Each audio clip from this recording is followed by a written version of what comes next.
నమస్తే, welcome to power debate. నేను బ్రహ్మనాయుడు.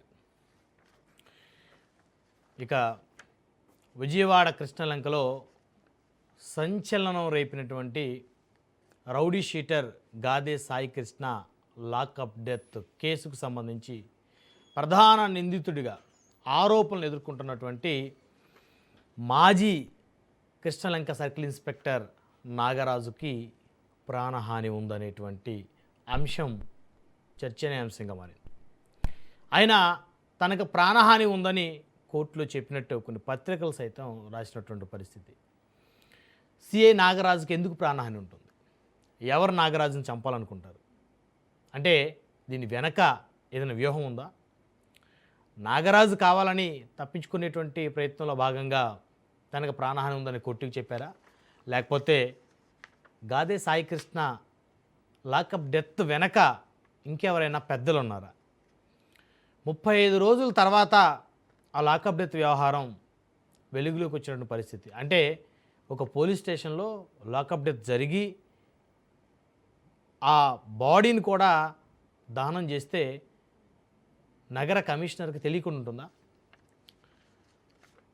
అంటే రాజధాని కేంద్రమైనటువంటి బెజవాడ మహానగరంలో, అంటే అమరావతి రాజధాని అన్నప్పటికీ కూడా విజయవాడ కేంద్రంగానే ఆంధ్రప్రదేశ్లో ప్రభుత్వ పరిపాలన సాగుతున్న మాట వాస్తవం. మరి అలాంటి నగరంలో ఇంటెలిజెన్స్ వ్యవస్థ పూర్తిగా విఫలం చెందిందా? ఒకవేళ లాకప్ డెత్ అనేది నిజమే అయితే, ఇప్పటి వరకు లాకప్ డెత్ జరిగిందని, శవాన్ని దహనం చేశారనేటువంటి ఒక రిపోర్ట్ని అయితే సిట్ అయితే ఇంకా ఇవ్వలేదు ఎవరికి. ఆ రిపోర్ట్ ఇస్తే ఖచ్చితంగా మాజీ పోలీస్ అధికారులందరికీ కూడా ఈ కృష్ణలంక పోలీస్ స్టేషన్ సంబంధించి శిక్షలు పడేటువంటి అవకాశం ఉంది. దీని వెనక ఎవరున్నారనేటువంటి అంశం మీద కూడా సిట్ విచారిస్తుంది. ఇంకెవరైనా పెద్ద పెద్ద పోలీస్ ఆఫీసర్లు ఉన్నారా? ఇంత జరిగినా వారికి తెలియకుండా జరిగిందా? తెలిసి జరిగితే మరి వారేమన్నా సిఐని, కృష్ణలంక పోలీస్ స్టేషన్లో ఉన్నటువంటి ఎవరైతే మిగతా పోలీస్ అధికారులు ఉంటారో వారిని కాపాడే ప్రయత్నం ఎవరన్నా చేశారా? ఇలా అనేక అంశాలు గత 2 వారాల నుంచి రాష్ట్ర వ్యాప్తంగా చర్చకు దారితీసినటువంటి పరిస్థితి. ఇకపోతే కృష్ణలంక సిఐ నాగరాజుకి ప్రాణహాని ఉంది అనేటువంటి అంశం చాలా ఆందోళన కలిగించేటువంటి అంశం. ఇక మరొక అంశం చూస్తే, ఇదే కృష్ణలంక పోలీస్ స్టేషన్ పరిధిలో మరొక రౌడీ షీటర్ క్రాంతి కుమార్ అనేటువంటి వ్యక్తి ఆత్మహత్య చేసుకుని చనిపోయాడు. ఆత్మహత్యకు ముందు అతను పెట్టినటువంటి సెల్ఫీ వీడియో, నా చావుకి కృష్ణలంక సిఐ నాగరాజే కారణం, ఆయన వేధింపులు తట్టుకోలేకపోతున్నానని చెప్పేసి ఒక సెల్ఫీ వీడియో రిలీజ్ చేసి మరీ చనిపోయాడు.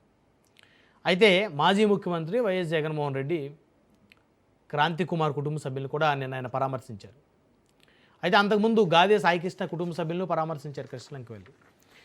అయితే ఇదే గాదే సాయి కృష్ణ చేతిలో హత్యకు గురైనటువంటి నవీన్ రెడ్డి అనేటువంటి మరొక యువకుడి ఇంటికి ఇంతవరకు జగన్మోహన్ రెడ్డి వెళ్ళలేదు. దాని మీద ఈ కూటమి పార్టీలు మాట్లాడుతున్న పరిస్థితి ఉంది. అంటే వీళ్ళు రౌడీ షీటర్లుగా ముద్రపడ్డారు. మరి వీళ్ళ చేతిలో చనిపోయిన వాళ్ళ పరిస్థితి ఏంటి? అంటే జగన్ రౌడీ షీటర్లుగా మద్దతిస్తారా అనేటువంటి అంశం ఈ కూటమి పార్టీలు మాట్లాడుతున్న పరిస్థితి. గాదే సాయి కృష్ణ కూడా రౌడీ షీట్ ఉంది ఆయన మీద, నేరాలు చేశాడు ఆయన. మరి అలాంటి పరిస్థితుల్లో గాదే సాయి కృష్ణ నివాసాన్ని మాజీ సీఎం జగన్ వెళ్ళి వారి కుటుంబ సభ్యులను పరామర్శించారు. అదేవిధంగా అదే కుటుంబ సభ్యులను ముఖ్యమంత్రి చంద్రబాబు నాయుడు ఆయన దగ్గర పిలిపించుకొని మరి వారిని ఓదార్చి న్యాయం జరుగుతుందని చెప్పేసి భరోసా ఇచ్చారు. అంటే ఒక్కటే కుటుంబాన్ని ఒకరు పరామర్శిస్తే నేరస్తులను పరామర్శించినట్టు, మరొకరు పరామర్శిస్తే ధైర్యం చెప్పినట్టు అనేటువంటి ఎపిసోడ్ కరెక్ట్ కాదనేది నా అభిప్రాయం.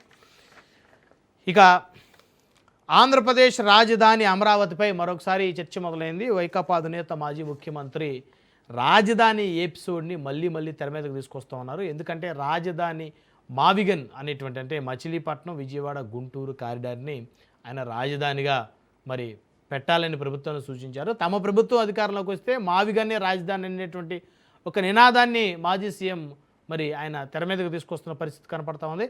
అమరావతికి ఆయన మద్దతు తెలపకపోవటం, అమరావతిని ఆ యొక్క నిర్మాణాన్ని, అభివృద్ధిని గాలి కొదిలేయటం వల్లే వైకాపా పూర్తిగా 11 స్థానాల పరిమితమై ప్రతిపక్ష హోదా కోల్పోయిందని పదే అధికార పక్ష పార్టీలు ప్రచారం చేస్తున్నప్పటికీ కూడా మళ్ళీ మావిగన్ అనే అంశాన్ని మాజీ సీఎం తెర మీదకు తీసుకొని వచ్చారు. సో ఇక మావిగన్ని వైసీపీ తనకు అనుకూలంగా మార్చుకునేటువంటి ఒక ప్రయత్నం కూడా చేయబోతోంది. మరి మావిగన్ వల్ల వైసీపీకి లాభమా నష్టమా? ఈ అంశాలన్నీ చర్చిద్దాం. ఇదే వాళ్ళ పవర్ డిబేట్, రాజకీయ చదరంగం.